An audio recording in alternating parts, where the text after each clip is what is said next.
Are you ready, men? I can't hear you! Oh! Who lives as a scientist late to the sea? Disposing the aliens and the marine! If the alien invasion is something you're with, then drop on the floor and die like a bitch! Ready? Gordon Freeman! Gordon Freeman! Gordon Freeman! Gordon Freeman!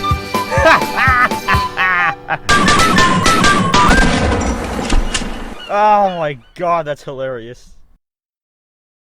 So today we're going to talk about Half-Life 1, but I'm in a hurry as I'm kind of running late for work. We're on this tram car on our way to work, and everything's just going wrong. Is this place even safe to work at? Ah, well, the pay's good, so who cares if toxic waste gets leaked again and causes life-threatening issues later in life? That's future me's problem. So this part was made for the developers to show off the game's graphics, because it was 1998 and every game looked like this. So the developers spent tireless days, maybe even weeks, just to flex on everyone with this section. People at the time must have been like, whoa, this is so cool! Meanwhile, me, who was born too late to explore the world, born too early to explore the galaxy, but born just in time for realistic horse testicle physics in video games, playing this section feels like John Valve is holding me hostage, yelling, "Look at our graphics! Look at our graphics!" over and over again. But still, for all the shit I talk about it, it's still pretty cool. So after that's done, we finally land, and Barney number 292 lets us out. And we're set free to troll everyone. But we had a system crash. Hey, what are you doing? Come on, Gordon. You trying to get me into trouble?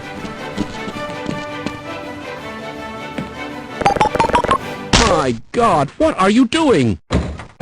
Gordon Freeman, OG Pranksta. So we get told that we gotta do a test involving space lasers. Alright, just another day at the job. Hey fellas, how's it going? Whoa! Now I have a bad feeling about this test. Hey guys, I don't know about this whole test.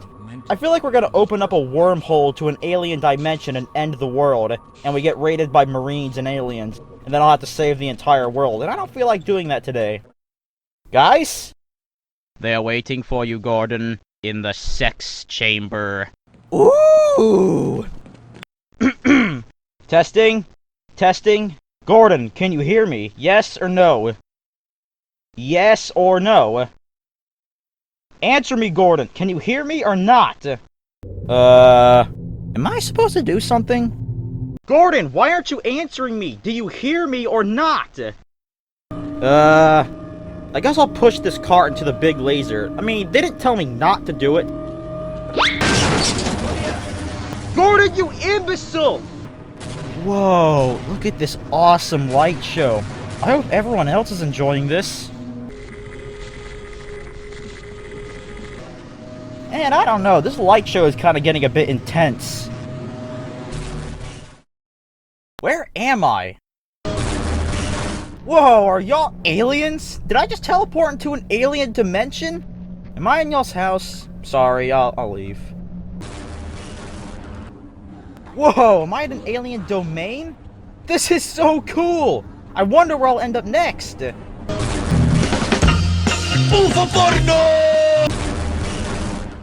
Okay, I'm done with teleporting for today.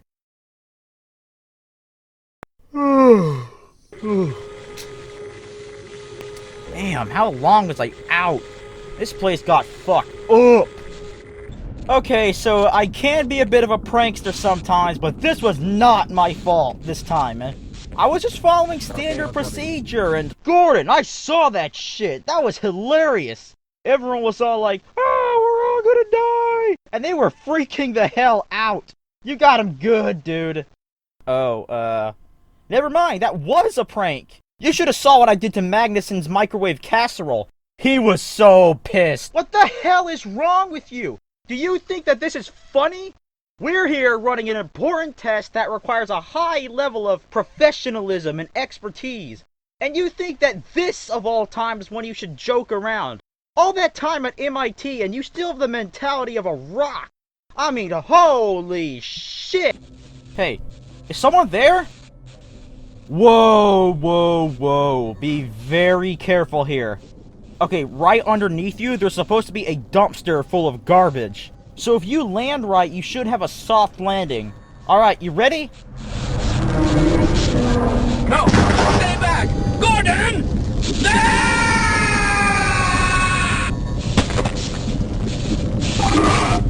I think he made it. So the entire facility has gone to hell, and the apocalypse is upon us. This whole intro sequence is pretty good. It does anger the rat under my hat that controls all my actions and personality like Remy and Ratatouille. Because he's thinking, okay, but when do I get to murder everything? Because it does take a while before you kill something, but still.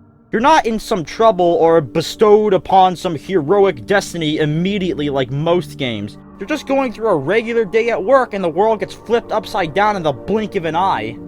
Actually, this game has a pretty big modding scene. I wonder if there's a mod out there where the experiment goes perfectly fine and you just go about your business as usual. Man. Ah! Always die from that. The facility is crawling with parasitic head crabs who very disturbingly take over the mind of their host and turns them into zombies. Can relate. Good thing you have your trusty crowbar and a pistol. But later, they introduce new enemies, like the Hound Eye, which I hate killing because they're so adorable. I wish I could keep one as a pet. And the Vortigaunts, which very interestingly can speak. There's also another alien enemy, the Bull Squid. And this part is supposed to show you the special AI by showing you that it hates head crabs, but it goofed the hell out when I was recording the footage. Now that you're out of the industrial area of the lab and into the offices, you get to explore the real wonders of Black Mesa, including vending machines full of cockroaches, turrets in their hallways because you never know what could happen, and giant boxes blocking everything. Seriously, who puts all these boxes here? Does everyone who work here have to carry around a crowbar like Gordon so they can smash everything down? Now you got a shotgun that has one barrel, but it has an alt fire where you can fire 2 shots at once. And there's a joke that's been going around saying that Valve thought the feed tube was a second barrel.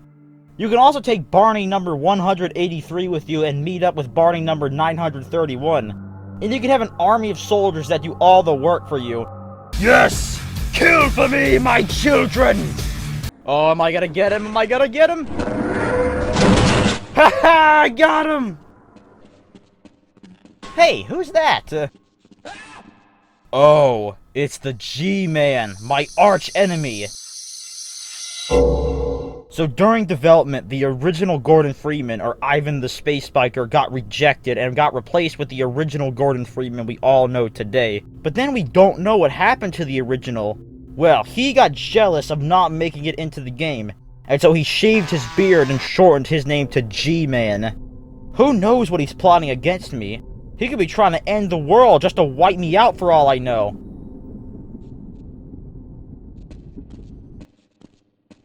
What you on about?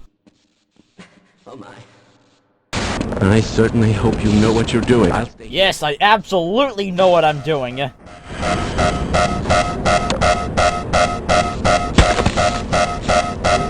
Down. Yeah, I deserve that. And now you fight the HECU Marines, basic gunmen who speak really funny because every word they speak was recorded individually and put in order through scripts. So you can make them say funny things like, My ass is weird, sir. I got chicken. Hell yeah, let's go! Also, the intercom throughout the facility is taken over by the Marines, and talks the same way. Freeman, we will damage your asshole beyond repair. And as someone with no medical experience, I will dub this condition as Marine Speak. If the scientists ever got influenced by the Marines, they'd be all like, Freeman, let's do some science. Stop! At this point, you should have already had the SMG, which is cool with how it shares ammo with your pistol. So you have one weapon that has a faster fire rate and has higher DPS, and one that's more accurate and uses up less ammo. So if a troop is far away, you can pick him off with a pistol. But if he gets too close, you can run him down with full auto. Get some!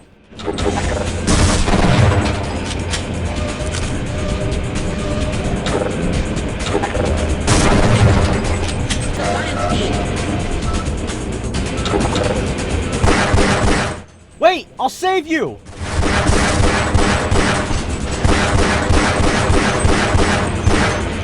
Whew, you alright there? You almost got killed and... Hey, what the hell? I just saved your life and that's how you treat me? Asshole. We go to the surface and see the sky for the first time since the opening cab ride. But don't get used to it because we're going right back down. And when we go back down, we see a train car for the first time. And we're gonna see that a lot later in the game. Beep beep! Everyone, get in the way! I'm committing vehicular alien burger helper!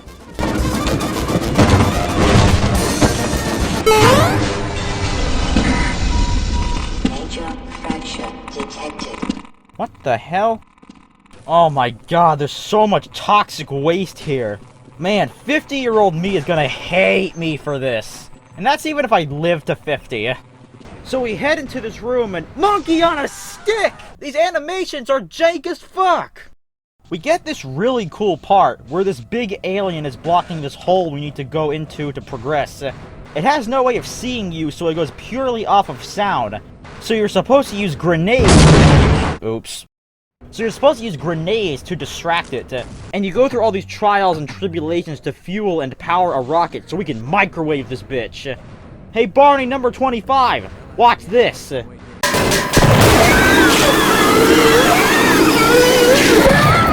Pretty cool, huh?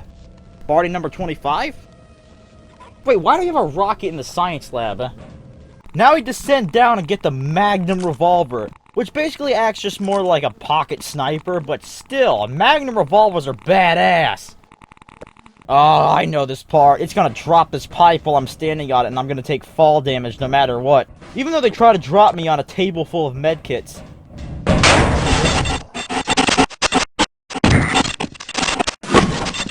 Aw, hey little buddy, how's it going? Ah!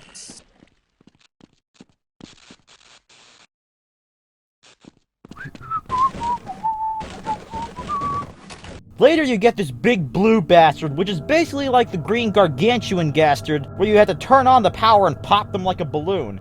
It's weird, they should have placed this chapter later on in the game. Anyways, while you're going down to turn on the power, you get another weapon, the trip mine, which can be used to set up traps if you're clever. After destroying the big blue, we take this train and ram through this concrete barrier, but I'm not even going that fast or hitting it that hard. What is this, made of balsa wood? I should have been able to smash through this part with my crowbar and skip this whole chapter. But I do need the cart because we're about to head into a chapter that's completely themed around it.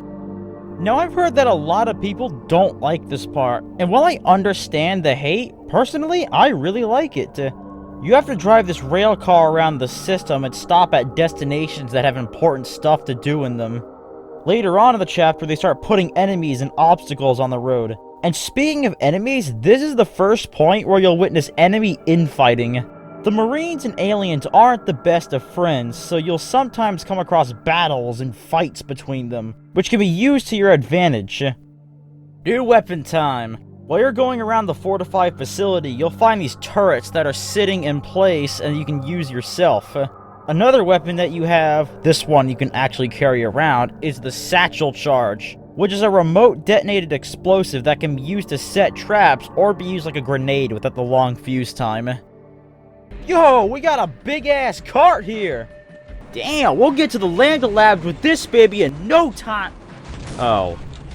At this point, we see water and swimming a lot more often, including this part where you're in the water with the Ichthyosaur, which is basically just an alien shark, which you can fight back against using the newly acquired crossbow, a sniper-like weapon which works underwater. The science team has been tracking your progress with the Black Mesa security system. Unfortunately, so is the military. That suit of yours is full of tracking devices. Wait, my HEV suit has trackers in it? Wait, have I even talked about the HEV suit yet? So the explanation behind how I've been taking all these gunshots, walking through toxic waste, and not dying immediately is the hazardous environment suit. a super advanced piece of armor that protects you from all things. It also explains everything on your HUD, showing your armor, health, and flashlight. It even shows you special hazardous effects like electricity, radiation, extreme heat and cold, and much more. Not only does it tell you this visually, it tells you this auditorily as well. So when you take fall damage, depending on how much you break your legs, it might tell you, Major fracture detected. Minor fracture detected. or when you get shot, Blood loss detected. or it might warn you of how close you are to death. Warning. Vital signs dropping. Warning. Vital signs critical. Emergency. User death imminent. This suit is dope as hell! Automatic medical systems engaged. Morphine administered. It's so dope, in fact, it even gives you literal dope! Oh hey, look, a med station! Why do the lights go out? Ah, oh well.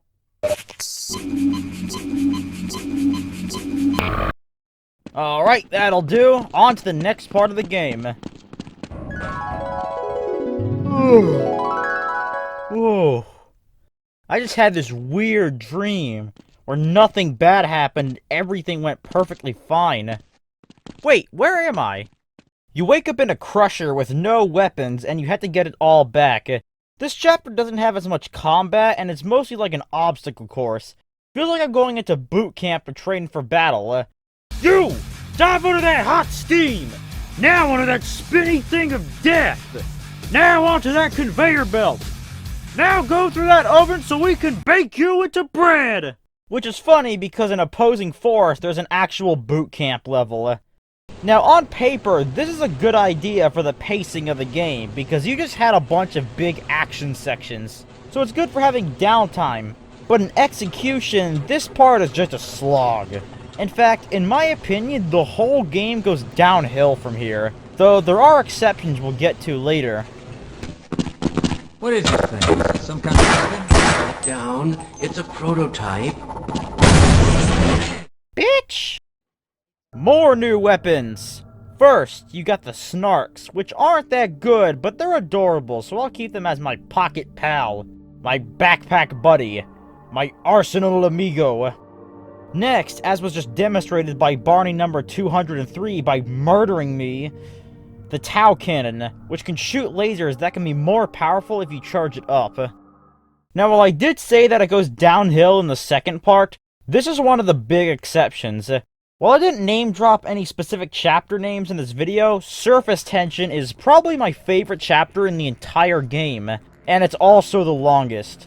It's my favorite mainly because it has the most action scenes in this game, so the rat is satisfied. And because it has all these cool moments, like humans and aliens going to war, blowing shit up with targeted airstrikes, sneaking around trip mines so you don't cause a nuclear explosion, and the best part of the whole game, the Hive Hand. Okay, maybe not that last part. Afterwards, we finally make it to the Lambda Labs, where we have to do some teleport puzzles to progress. We also get the Gluon gun, which uses the same ammo as the Tau Cannon and fires continuously, rather than firing semi-automatically like the Tau Cannon. But we're really here to take this fight to those alien bastards home. So now, we get to Zen. This part is definitely the all-time weakest part of the game, and I'm not alone in saying that. Having more of a focus on platforming, which I'd be fine with if it wasn't for all the waiting. And waiting. And waiting. Eventually we get to Gonarch's lair, and yes, you're seeing this perfectly clear. It is indeed a giant armored spire with a humongous dangling testicle. After you kill him, you go into this part, which is full of Vortigaunts. And the strategy with Vortigaunts is, because they're hit-scan enemies, you have to go into cover before their lightning bolt attack. There's no way of dodging it. So wouldn't it be great if we put this player in this wide open area with barely any cover to go behind and fill it with Vortigaunts? Yeah, most of the low points in this game were just boring, but this one is actually just straight up bad. Alright, it's final boss time.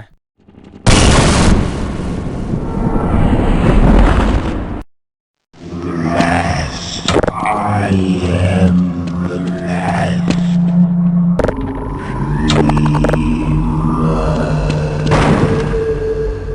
Now we battle with Nihilinth, or Nihilinth, however you pronounce it. You're supposed to destroy these crystals that regenerate his health, and then go in for the kill. But you need to watch out for his attacks. One just damages you, and another just teleports you somewhere else. This final boss is pretty lame in my opinion. But after that, you finally talked with G-Man face to face, where he basically says, "Damn, son! That was cool as shit! How about I give you a job? If you work for me, you will get to be in another game.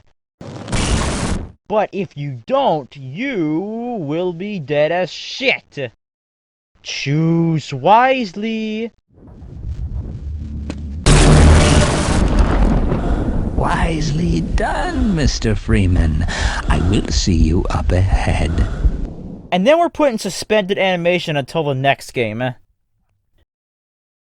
And that was Half-Life 1, ladies and gentlemen. Pretty bad note to leave off of. In fact, I think I talked more shit about this game than I did compliment it, which might give off the wrong vibe. But I want to say right now that Half-Life is a fantastic game that I definitely recommend playing. The game was, and still is, extremely influential, even inspiring some of my own works, in fact, because at the time, most stories and shooters were just, "Shoot all the bad guys!" Like if the Rat wrote the story. And Half-Life was a change of pace with how it had experiential storytelling along with all the shooting action. But as I mentioned in the beginning, I was born after this game came out and every shooter was putting story along with the shooting. So Half-Life's big gimmick didn't seem all that special to me. But I still think the game does some things better than modern shooters. I prefer the game's use of real-time cinematics where you can still move around while someone's talking over cutscenes that tear out your control. And I think it has a perfect balance of story and shooting, while some modern shooters have too much story and not enough shooting, which might be why we're seeing this big resurgence of classical-style shooters. There are absolutely some things in this game that didn't age well, but even for someone too young to have nostalgia for it, some things absolutely still hold up. The level design is one of the best in all of video games in my opinion. Maybe not gameplay-wise, sometimes, but aesthetically, yes. With the environmental storytelling showing the effects of the disaster, while also raising some questions about Black Mesa. Why do we have nuclear missiles?